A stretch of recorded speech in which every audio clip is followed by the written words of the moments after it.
Pension कार्यशाला में एक बार फिर से आपका स्वागत है।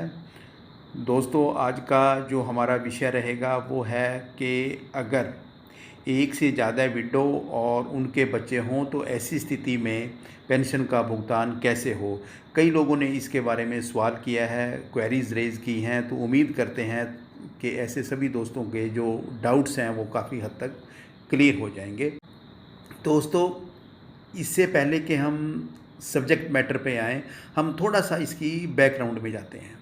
हिंदू मैरिज एक्ट सेक्शन 11 और सीसीएस कंडक्ट रूल 21 ये कहता है कि अगर पहली पत्नी के जीवित रहते या उसको तलाक दिए बिना दूसरी शादी की गई है तो वो शादी मान्य नहीं है।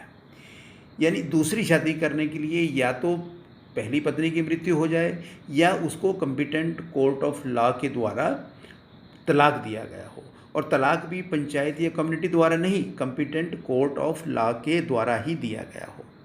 लेकिन हिंदू मैरिज एक्ट सेक्शन 16 ये कहता है कि दूसरी शादी भले ही नल एंड वॉइड है, उसकी कोई मान्यता नहीं है, जो कि पहली पत्नी के जीते हुए या उसको तलाक दिए बिना की गई है, लेकिन उस शादी से जो बच्चे हुए हैं वो लेजिटिमेट चाइल्ड हैं, वो मान्य है।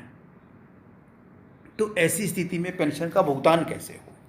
तो दोस्तों, हम आपको बता दें कि अगर पहली पत्नी की मृत्यु के बाद या उसको कानूनी रूप से तलाक देकर अगर शादी की गई है तो ऐसी स्थिति में पहली पत्नी के बच्चे और दूसरी पत्नी में पेंशन समान भाग से बांट दी जाएगी। यानी एलिजिबल चिल्ड्रन जो पहली पत्नी के हैं उनको 50% और जो दूसरी विडो है उसको 50%। लेकिन जब ये बच्चे 25 साल क्रॉस कर जाएंगे या एलिजिबिलिटी कंडीशन से जो बाहर आ जाएंगे, फिर पूरा शेयर जो है वो दूसरी जो पत्नी है, दूसरी जो विडो है उसको चला जाएगा, उसको 100% पेंशन मिलनी जो है शुरू हो जाएगी।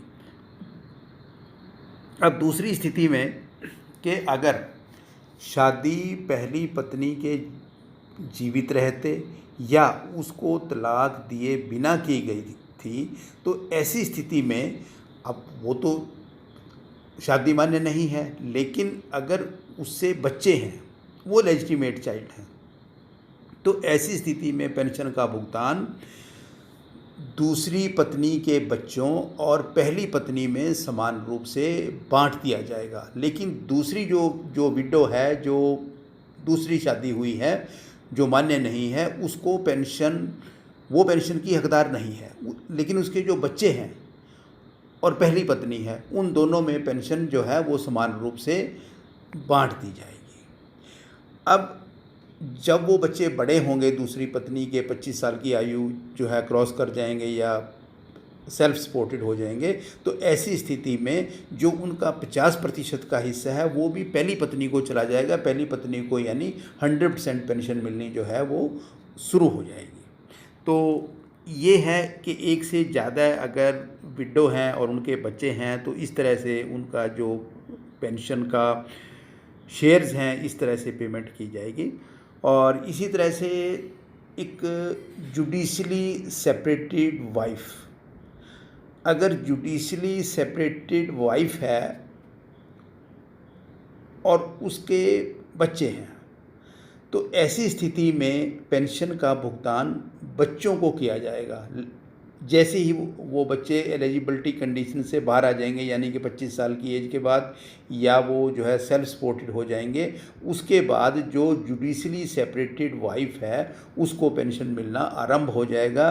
कहने का तात्पर्य ये है कि जुडिशली सेपरेटेड वाइफ भी पेंशन की हकदार है, लेकिन पहले उसके बच्चों को पेंशन मिलेगी। जैसे ही बच्चे उसकी जो 25 साल की आयु है वो क्रॉस कर जाएंगे या उनकी एलिजिबिलिटी ख़त्म हो जाएगी, उसके बाद जुडिशली सेपरेटेड वाइफ को पेंशन मिलना शुरू हो जाएगा। तो दोस्तों, उम्मीद है कि इससे काफ़ी हद तक आपके डाउट्स जो हैं क्लियर हुए होंगे। तो थैंक यू।